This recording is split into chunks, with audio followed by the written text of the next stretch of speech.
Hi, sweeties. How are you doing? Welcome to Simnaya. Thank you so much for the support. Hope you are good. So, this video, I am going to say a very big shout out to Crystal Black for always coming out with the most amazing ones. You know, the other time she talked about how people of color have also joined hands or have, done so well in Black oppression. And I took my time to listen to her and to digest majority of the videos that I have brought here also. And she did not lie. Everything she said is 100% correct. Because if you start from Asian, they are the same. Then Latinos, they are the same. The anti-blackness that runs in their community is overwhelming.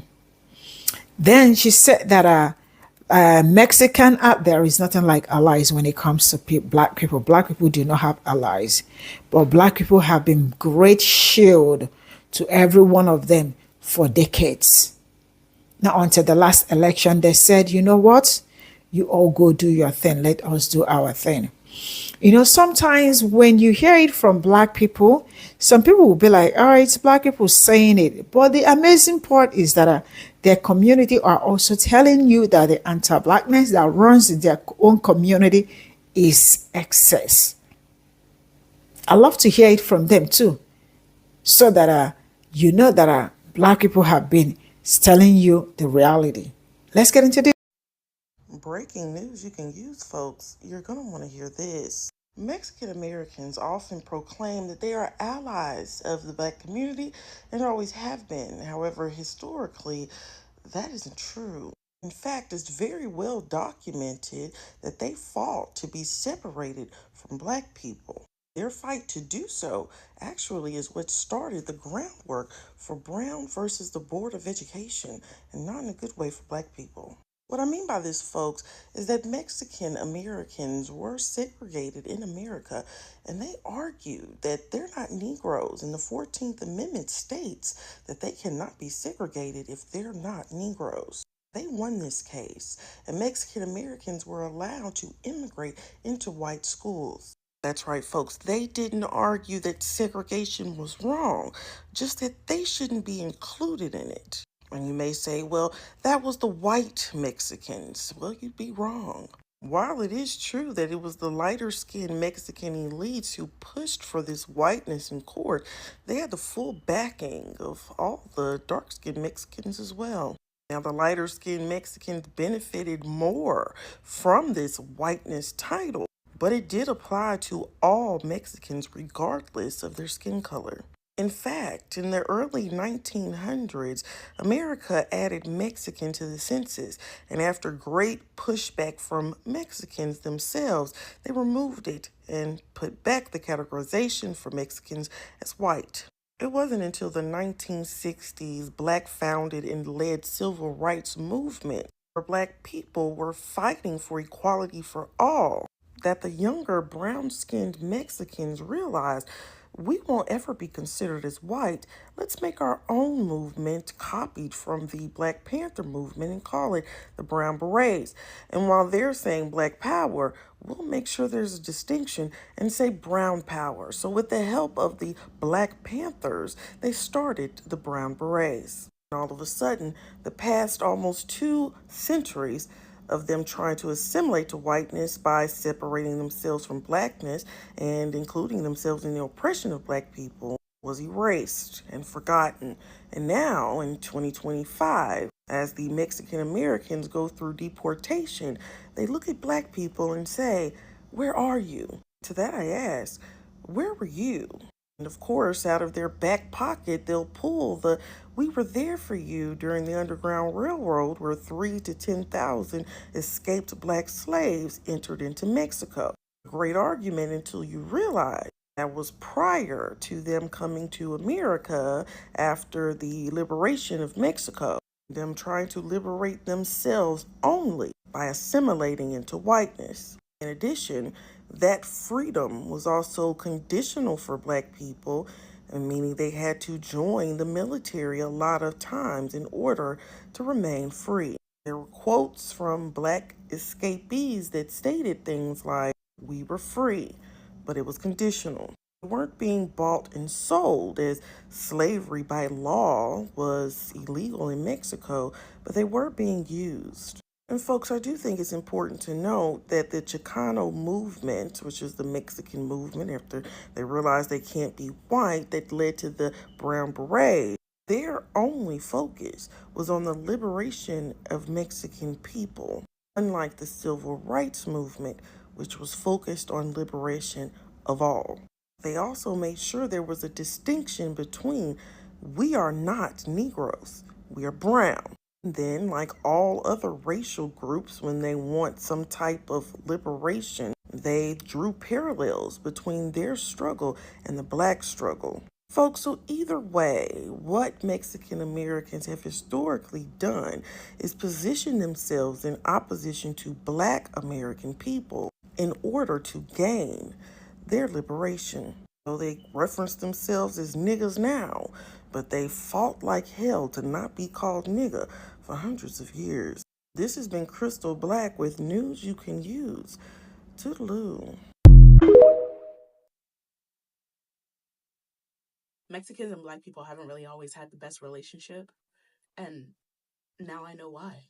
It was a survival tactic because they wanted to be treated as people. And the closer the proximity to whiteness, the closer their proximity to a human being, essentially, to being treated as if they were human. In the Jim Crow era, Mexicans were segregated too. Schools, housing, restaurants. Mexican Americans weren't considered white, but they weren't legally black either. In that gray area, it kind of gave them an opportunity to wedge themselves in there, and that's what they did. In 1897, the Texas court ruled that Mexicans were white by law, meaning they could avoid black-only spaces and access certain rights that black people were denied. That meant no sitting at the back of the bus, no colored-only schools. Instead, Mexicans got their own segregated schools that were better funded. And in court cases, they'd argue, we're white, we're just Spanish-speaking, to avoid harsher sentencing. But it wasn't about fairness. None of this was about fairness for them. It was about protection. They wanted to protect themselves. They wanted to protect their people. In a country built on racism, being one step above black meant survival. Some Mexican Americans leaned into that. A little too much, if you ask me.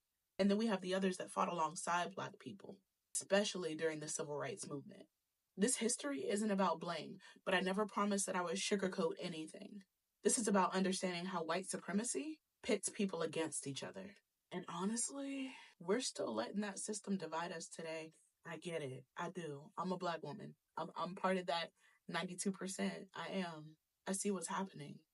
I see what's happened. I feel the hurt. I do. I feel the pain. I feel the betrayal. I feel all of it. I'm not comfortable playing into the trap of white supremacy. I can't let myself do that.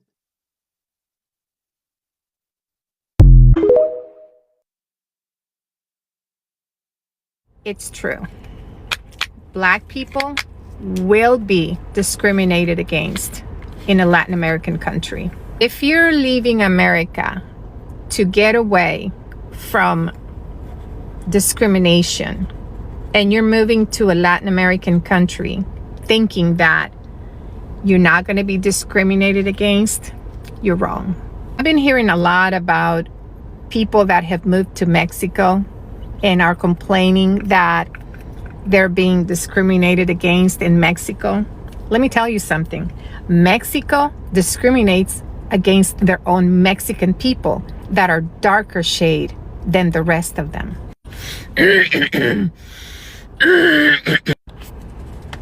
In Mexico, there's a lot of states that have very fair skin and blue eyes people. The people that have indigenous features, the very dark skin, the black hair, are discriminated against. So you coming to live to Mexico and think that you're not going to be discriminated against is a fallacy. This is not just in Mexico. It happens everywhere in Latin America. Black people are discriminated against. In Honduras, there's an entire community of Garifunas. And Garifunas have been in Honduras for hundreds of years. And to this day, they discriminate against them. They remove their land. Some of them even get murdered. It's a battle Garifunas have gone through for decades with Honduras, because Honduras to this day does not recognize Garifunas as part of being part of Honduras. And so I grew up looking at Garifunas as if they were subculture, subhuman. I'm telling you, you think that you're leaving the US and moving to a Latin American country to escape racism? You're not escaping racism. And you need to understand that that's just the way things are. And it's very acceptable. Those of you who are coming on TikTok complaining that they're in Mexico and that they are embracing the Mexican culture, and why are they being discriminated against? That is why. Mexico people discriminate against their own. What do you think it's going to happen when you're there? In fact, in Mexico, if you don't have light skin and blue eyes, first of all, look at the telenovelas. You tell me, what do you see in telenovelas? You're only going to see beautiful people with light skin and blue eyes. You're going to see some indigenous people. The vast majority of the roles they give the indigenous actors is of the maid, is of, it's never the pretty woman. Yeah. How many actors do you know in Mexico that are in a telenovela and they happen to be black? Just look at the telenovelas and you tell me how many indigenous actors and actresses you're going to see in those telenovelas. It's the reality in Mexico, and you need to understand that. You're not escaping racism by moving to a Latin American country. All I got from this video. Sometimes when black people say they think black people are over talking, sometimes I love to also let people hear it from the horse's mouth, how people that look like me are being treated, or how they have always been treated. Sincerely speaking, knowing black history, understanding black history is having peace and knowing peace, because when you understand black history, a lot will make sense. And a lot has actually made sense to me in the past how many years, and that is something that I will never take for granted. A lot has, my knowledge has expanded when it comes to some certain things. And I will never glorify some certain things. You know what I am saying? One thing I know for sure is that I do not believe in allies anymore. When I started talking about black history, I was like, trying to be mild or trying to understand why some certain things are happening. I keep saying this and I will never forget it. Black people told me several times in the comment section that when people show you who they are, do not make excuses for them. Because most times, for those that have been following me for so long, you definitely will understand that at some point maybe I do not understand it, or maybe it was hard for me to comprehend, right? Why people behave like the way they behave, why people all of a sudden turn to chameleon. They have always been chameleon, why some certain things, sometimes it's hard for me to wrap my head around it. And it's very hard to also comprehend. And at some point, I was making excuse, and you told me, when they tell you who they are, don't make excuse, because the more you make excuse, you will never stop making excuse. And then you will continue to fall a victim. But the main thing is to brace up. This is what you are going to say, and you are already saying it. You have to be ready for it. I have told you people several times that I don't know how black people do it. that how can you answer a question that you like, somebody, I have seen Black people, somebody would just throw a question. Even before they finish the question, you've already given them the answer. And I am like, you remember that back then I have asked you people, how do you do it?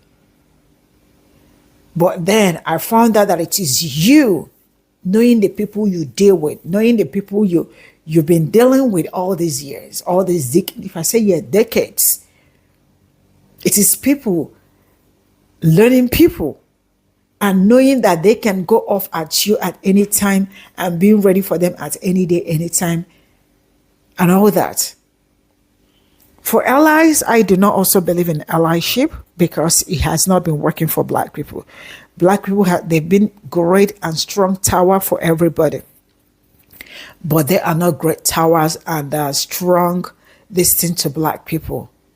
They keep making withdrawals without depositing, and they think that they can come back anytime, any day, and come back to you, and you will still allow them to withdraw because you are the central bank. I love you. I love your guts on a very serious note. And I love the fact that boundaries, you know how to create it. It is not going well, you let it out. It is not going well. No sugarcoating. I say it the way it is. The other woman said it, anti-Blackness that runs there, it's overwhelming. It is what it is. So when you call Black people and they don't answer you, it means you have to change your way. I will draw the curtain here. Bye for now.